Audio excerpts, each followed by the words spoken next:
evening. We are now live on Facebook and Instagram. So I'll be looking at both of my screens rather. So sorry for the head shaking and the head movement. But anyway, look, my name is Nancy Abdu. I am the founder and the um, CEO of the Australian Dermal and Laser Institute. Thank you for allowing me to be in your lounge rooms tonight. 1st of February, so last month of summer, and how quickly has it gone? So we're just going to wait for a few more people to hop on, and hopefully, as you're hopping on, feel free to ask me questions. I will try to answer those. If not on the live, I'll answer those later on in the chat box. So if you're with me, just give me a quick hello to make sure that I can see your comments. Let me have a look. Hopefully you can see me well there. All right. So tonight's episode number 4, I'm very excited to be presenting episode number 4, which is about skin prepping. But before I go ahead and do that, a little bit about us and what the Australian Dermal and Laser Institute do. We're very privileged to have been awarded 2 times, not one, but 2 times ABIA for Best Educator for 2021 and 2022. I know last visual thinking. I think it was hi. Hey Sarah, nice of you to join me, and Renee. So 2021, 2022. We actually provide face-to-face training all over Australia and New Zealand, and anything that is aesthetic and devices related. So it could be IPL, laser hair removal, tattoo removal, plasma fibroblasting, radio frequency needling, HIFU, fat cavitation, electrolysis, diathermy, epiblading, you name it. We actually deliver training, and like I said, it's face-to-face, so a portion of that will be the practical component is face-to-face, whilst the actual theoretical is usually online. So most of the time, you get what you want, whatever pace you want, if it's recorded or if it's live at a time that suits you. We also have a range of pre-recorded workshops, again, so at your own pace. I know especially that you're very busy coming into February. Kids have gone back to school, yay! And so, like I said, it's at your own pace, and so it just makes life a lot more easier. We have so many different workshops, but we have one particular workshop coming up, which is the inflammaging and stressed. It's not just stressed skin, but stressed body workshop coming up. And so I'll quickly just read you a little bit of an overview. So we'll be exploring the physiological and psychological effects down to the cellular level, including how this affects the skin's healing capabilities and how to combat this with aesthetic devices. Not only this, but we will aim to challenge your thinking for when treating the skin to help you understand when it's safe to treat and when it's not. Now, that workshop rather will be delivered on the 27th and the 28th of February, so only 4 more weeks, in the morning from 9 to 12 over 2 days, with a Q&A session happening on the second day, which is the Tuesday. Now, presenting alongside myself is Pia Kynott. So she is an amazing holistic educator, and we also have Denisa Williamson as well as another speaker. So much information jam-packed. If you can't make it on those 2 days, they will be recorded so you can watch them for up to 1 month for either yourself or your team. Tickets are available at www.dermalandlaser.com.au.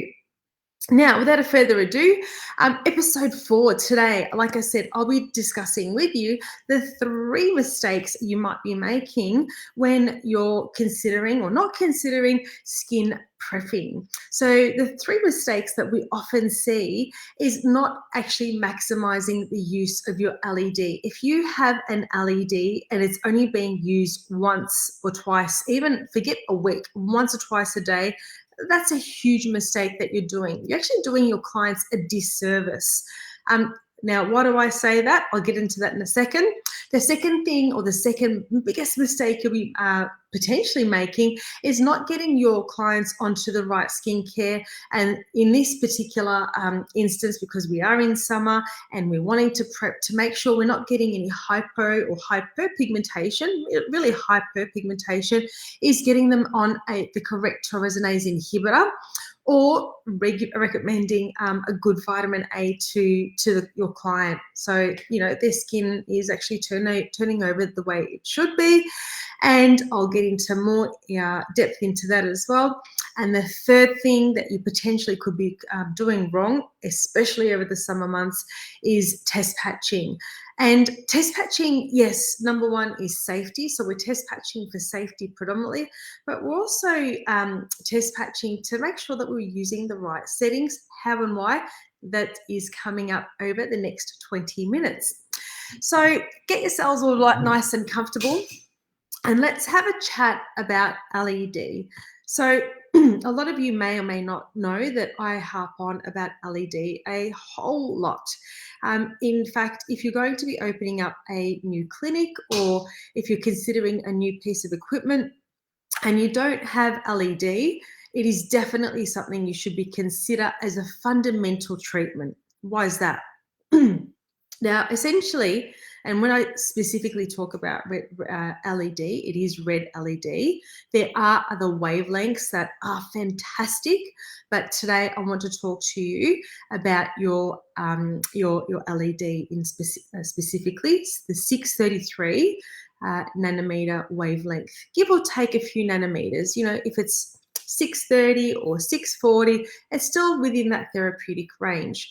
What does that all mean? So red LED, which is you're in the 630, actually helps convert light energy into cellular energy, namely what we call ATP, so adenosine triphosphate. What ATP does, it's very similar to having a battery and, let's say, a remote control. The remote control being your mitochondria, and that's what's required for that changing up all the different functions of cells, or healthy cell functionality. So you need ATP, cellular energy, to power up that remote control. Now, what happens, who can tell me or answer in the chat box below, what happens when that remote control is dying or it's dead? While you write those answers, I'm going to have a quick look in my other chat box here just to see if I have any questions.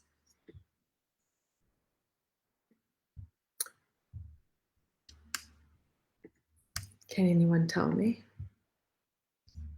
So I can't see comments on Facebook. Okay, that's fine. So we'll continue here. So if you haven't answered, if you have a remote control that's dying or dead, what ultimately happens is that remote control doesn't work properly. Our cellular energy is either depleted, or it's dying, or there's little cellular energy. The cell doesn't work or function the way it should be working. So what that means in our aesthetic room, or when we're doing a treatment, Celebrate Skin said no energy and it can't work. Amazing. Thank you for answering.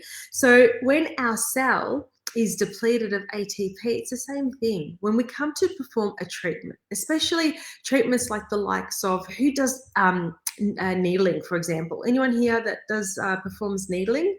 If you perform needling or peels or radio frequency or IPL photo rejuvenation, HIFU, anything that requires cells to actually heal and go through that inflammatory phase. So there's the three main phases of inflammation. So inflammation, proliferation, and maturation. Anywhere that we are requiring for that cell to actually go through that process, if cellular energy is depleted, how do you think that cell is actually going to work? Is it going to function the way it's supposed to function, or is wound healing going to be poor? Is cellular regeneration going to be slower? is the inflammatory response going to be prolonged?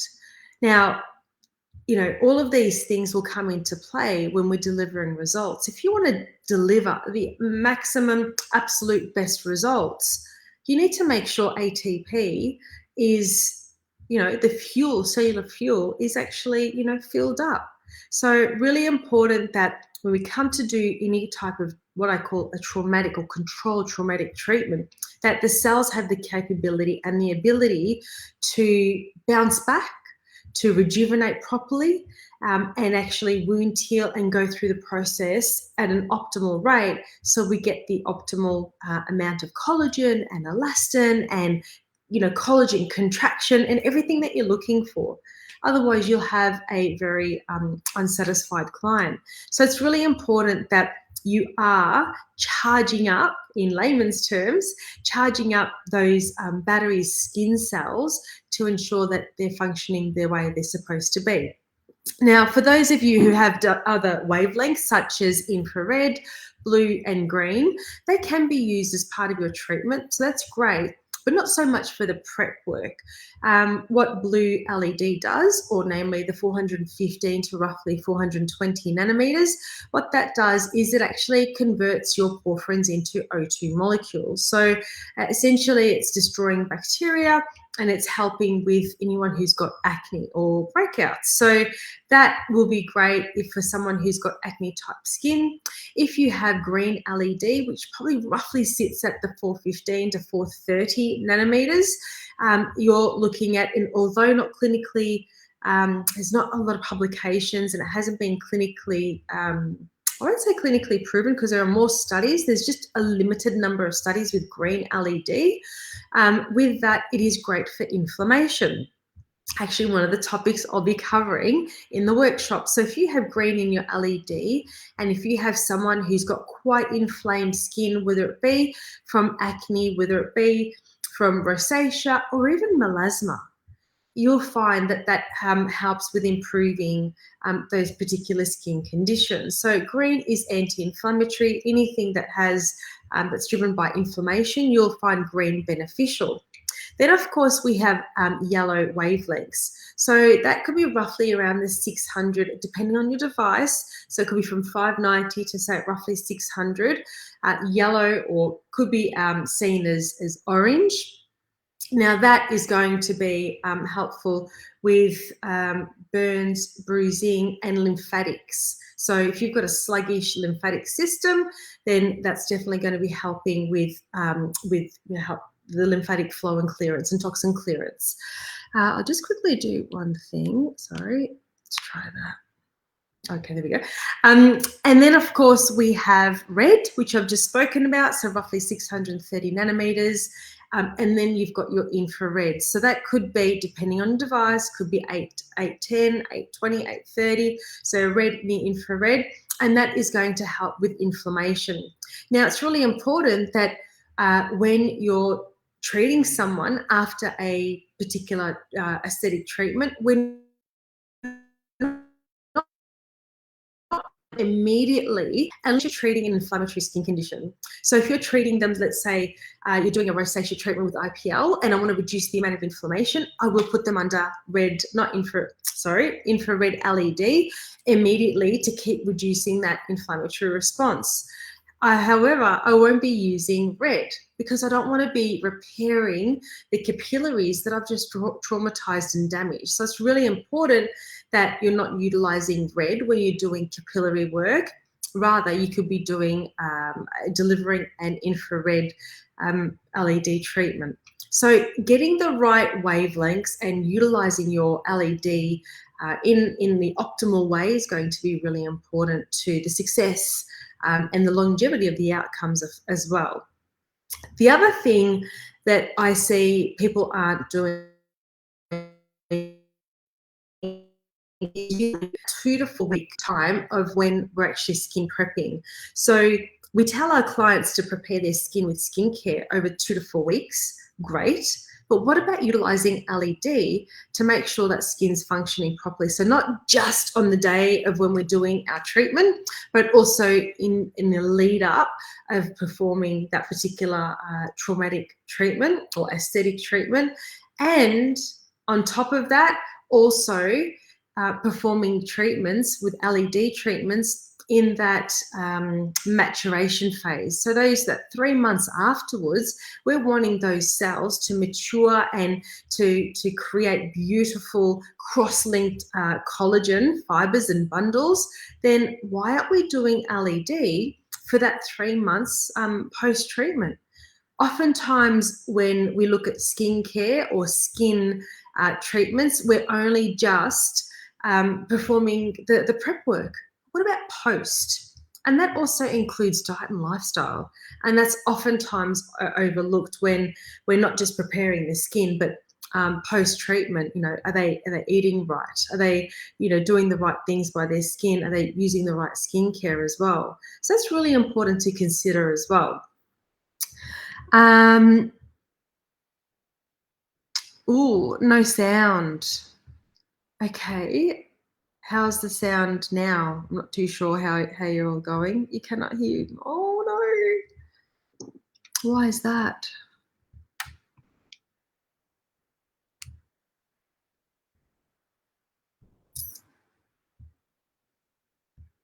Can you hear me now? If you can't hear me, the replay will be on Facebook and Instagram. I'm so sorry. Anyway, so yeah, if you can hear me, hopefully maybe just give me a thumbs up or just comment. But if not, looks like I'm freezing.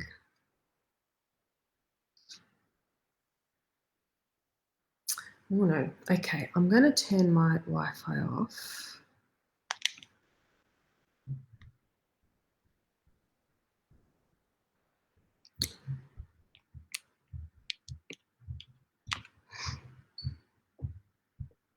All right. Now, hopefully that's a bit better. Okay, where were we? So LED.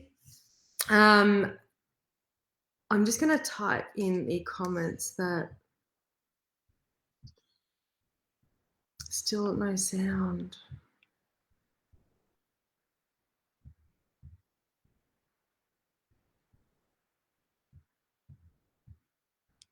Okay, what I'm going to do is I'm going to log off Instagram and then come back on. So give me one moment. So I'll stay on Facebook. So let's end that one.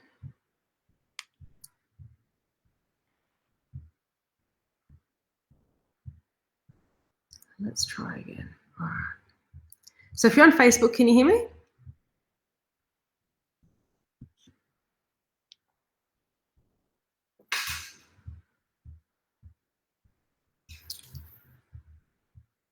All right. Hopefully you can hear me on Instagram. Don't know why. It could have been my internet. So Nina, you're saying yes. All right. Hopefully you can hear me on Instagram. If you missed that bit about LED, you can easily just go back on and you can have a listen to the replay. So we'll keep that up for the next few days for you to replay that. I'm really sorry about that. All right, so we just finished talking about LED, and you can hear me on Insta too. Woo, we're back in action. All right, so back on track again. All right. So the next thing I wanted to talk to you about was the tyrosinase inhibitors. Now, if you didn't hear my live last week I talked a whole heap about melanocyte stimulating hormone inhibitors and also tyrosinase inhibitors. So really important that we are telling our clients that it's that they need to be using some kind of tyrosinase inhibitor, especially if they're a skin type 3 or higher, and that is not of course, we need to leave a little bit of time from when we perform the treatment, allow the skin to recover, and then reintroduce tyrosinase inhibitors. So what are great examples of tyrosinase inhibitors? We've got vitamin C, we have licorice root extract, we have arbutin, IBRTC-LC, there's paper mulberry extract. There are so many different there's so many different inhibitors out there. The other thing that will help with inhibiting or suppressing or downregulating rather melanocyte stimulating hormone is actually needling. So oftentimes needling as a treatment is performed, but it's not seen as a potential prep for other aggressive treatments. So needling, if you haven't done needling training, you look a lot about, how needling is used not just as a standalone, but as part of your prep treatment or prep journey, if you want to call it a skin journey. So looking at needling is another way of actually reducing the incidence of post-inflammatory hyperpigmentation. So make sure you consider that as part of your prep work as well as your tyrosinase inhibitors. Now, oftentimes we'll go prep 2 to 4 weeks, we get them on tyrosinase inhibitors, could be vitamin B, C, like I said, anything else that I've just mentioned. But what about 6 weeks post-treatment to stop post-inflammatory hyperpigmentation from occurring? We really want to see skincare being utilised efficiently and effectively post-treatment. So, and yes, some people aren't actually able to hear me. I'm not too sure. We're still getting more comments. Anyway, it is what it is. But you'll be able to watch this. So the 6 weeks after performing those treatments is going to be really important as well. So it's not just about pre and having the skincare and the right LED and the right needling protocol and whatever it is beforehand, but it's also that 3 to 6 months post. I say for tyrosinase inhibition, you'll find that when we're creating trauma in the skin, if someone's going to have a bit of PIH, so post-inflammatory hyperpigmentation, you're going to see it in the first 6 weeks. So you really want to inhibit those melanocytes for the first 6 weeks as much as possible. So really important to make sure you've got skincare under wraps. And then finally, we've only got 7 minutes left to go. We've got test patching. Now, why do we test patch? Can you post in the comments, why do you think we test patch? Apart from safety, that is, why do we test patch? So when you're ready, in the comments, type away, please. And if you've just joined me, I can see a few people more who have just joined. Thank you for joining me. Hopefully, you'll join me again over the next coming weeks and months. All right, so why do we test patch? Like I said, first and foremost, safety. Glow skin. So Tiani's saying to ensure you have the right endpoint. Yes, and we've got here for post-inflammatory hyperpigmentation. In a roundabout way, we want to stop burns, and burns cause potentially PIH. Anyone else have an answer there for me? Why do we test patch? I think Tiani said it really nicely. So if I have, let's say we're going IPL, for example, and we're treating someone on, and the settings actually say to treat on, between 12 and 16 joules, the manufacturer are always going to give you really safe guidelines to work with, because they don't know if the client has had a little bit of sun, or if they're autoimmune, so immunocompromised, or if they're using products that are going to be photosensitizing. There could be a whole combination of things, and so manufacturers tend to actually err on the side of caution. Are you going to get a result? You might get a bit of a result, but is it going to be the best? Probably not. So when we test patch, and it says to test patch between, say, 10 and 16, I might do 3 test patches. So, one at 10, one at 12, one at 14. And if I'm not seeing a change in the skin, So when I'm treating for pigmentation and I'm not seeing that pigmentation microcrust, or if I'm not seeing that capillary shut down, or if I'm not seeing a little bit of perifollicular edema when I'm actually doing hair removal treatments, or if I'm not seeing a bit of flushing when I'm doing a little bit of radio frequency, whatever it might be, then why am I treating within that particular treatment protocol, or those particular test patches that I've just performed? I would want to then do another test patch at, what did I say, 10, 12, 14. I'd want to do another one at 16 and do another one at 18. If I can still not see any change in the skin, then I'm going to go up to even 18. So it's really important that I'm still test patching if I'm not seeing an end result. So that's one reason why you would want to test patch, is to make sure that, we can actually see our end result.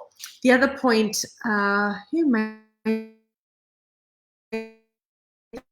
for safety, efficacy, but also to ease any client's anxiety. Amazing. I love that answer. And the reason why I love that answer is because oftentimes, and especially, and I've got to be careful with what I say here, there are other clinics out there who will actually treat on the same settings, treatment in, treatment out. Now, do you think if my chromophore is actually reducing, if my pigmentation is getting lighter, if the vessels are getting smaller, if the hair is no longer thick, so that chromophore is actually reducing, do you think we're going to get amazing results when I'm actually treating at the same setting that I started with? Probably not. So to ease client anxiety, I'm going to tell them, hey, we're going to turn up your settings. You might feel a little bit more, but I just want to see how your skin's going to respond. Don't you think that's going to help them a little bit with their anxiety level? And having come onto that journey with you is really important. And it's really important because I'm going to say, hey, I'm going to turn up those settings, Mary, but be aware, you really need to stay out of the sun. So getting them to be involved in their own treatment is super important. Now, Carly also mentioned observing the clinical endpoint, which is exactly what I mentioned earlier. So making sure we're getting adequate microcrusting, adequate, vessel clearance, adequate erythema or perifollicular edema. So again, really important, if you're not test patching at the end of every treatment that you're just performing, and I say at the end of every treatment. So if I performed a treatment on Nina today at 14 joules, I might do one little test patch at the end just to see how her skin actually responds. So really important that, we're seeing that skin's response right at the end there. And I just say, hey, Nina, can you just keep an eye on that last bit that I did? That way I can actually, see how your skin responds. All right. So we've managed to squeeze all of that information in. Hopefully you've gotten a lot out of that. I feel like half an hour is just enough time to actually, give you enough information without boring you to bits. But if you would like me to talk about something specifically, it could be any particular topic, please send me a private message and give us a bit of feedback on what you want me to chat about. If you have any questions, ask away. All right, I shall see you next Wednesday, 7:30. The topic will be posted on Monday in a little tile, so check in for that. And hopefully you have an amazing week ahead. Happy Hump Day. See you all then. Bye.